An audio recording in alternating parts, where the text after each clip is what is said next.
Et Stéphane Delettreux nous a rejoint pour le Quoi de neuf du jour. Bonjour. Bonjour. Vous nous proposez une synthèse entre horlogerie de luxe et Internet. Oui, Fusion Explorer permet de visualiser sur un écran toutes les facettes d'une montre exposée quelque part dans le monde. Xavier Dittelin est directeur de Dittelin Artisan. Depuis un poste internet, on se branche sur la vitrine qui est positionnée dans X villes à travers le monde et on peut aller visiter en live le résultat de l'image, que ce soit à Tokyo, à Los Angeles, partout où vous soyez. Et vous avez entendu, il s'agit bien de live, de direct et pas d'image de synthèse. C'était le grand axe du projet parce que l'image de synthèse, on en voit partout. On ne sait plus ce qui est vrai, ce qui n'est pas vrai. Et là, on est vraiment dans du live. Il n'y a ni retouche, ni quoi que ce soit. On voit réellement la vérité et le réalisme des produits. Et ça, c'est quelque chose qu'on n'a jamais perdu de vue. Donc, très pratiquement, pour voir ces images, je n'ai besoin que d'une connexion Internet. Absolument. Vous devez vous connecter au site d'Hublot, puisque c'est de Hublot qu'il s'agit, choisir une vitrine et piloter la caméra durant 2 minutes par session, en cliquant sur un modèle 3D.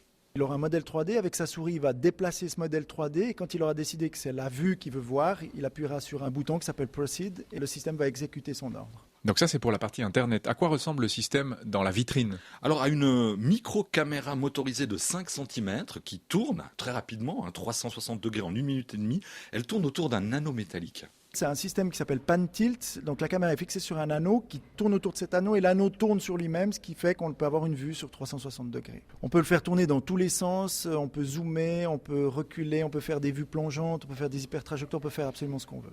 Et puis on pourra bien sûr utiliser ce Fusion Explorer pour de vrai, sur place dans le magasin, en utilisant un écran tactile. Quand on est sur place physiquement, avec un écran tactile, vous faites à peu près la même chose et vous avez directement le résultat dans une meilleure définition, bien évidemment, parce qu'on ne le sait pas à travers le web. Et si vous ne touchez pas la vitrine, vous verrez ce que l'internaute est en train d'exécuter pour vous. Mais que se passera-t-il si de très nombreux internautes utilisent ce nouveau système aujourd'hui en même temps ? Ah oui. Alors là, ils vont devoir patienter à partir de ce matin, parce qu'en fait, pour l'instant, il n'y a qu'une seule vitrine en service. C'est le grand problème, on ne peut pas le résoudre maintenant à l'heure actuelle. Effectivement, il y a une seule vitrine, il y a beaucoup de demandes, beaucoup de visiteurs. Je crois qu'il faut patienter, puis simplement petit à petit, on va installer des vitrines à travers le monde. Il y en aura environ 12 et 15 dès mi-2009. Donc petit à petit, le délai d'attente va se réduire. Donc là, on parle de montres, mais le Fusion Explorer pourrait être adapté à d'autres produits plus grands et être utilisé, pourquoi pas, par exemple, dans un musée. Merci beaucoup, Stéphane Delettreux. C'était Quoi de neuf ?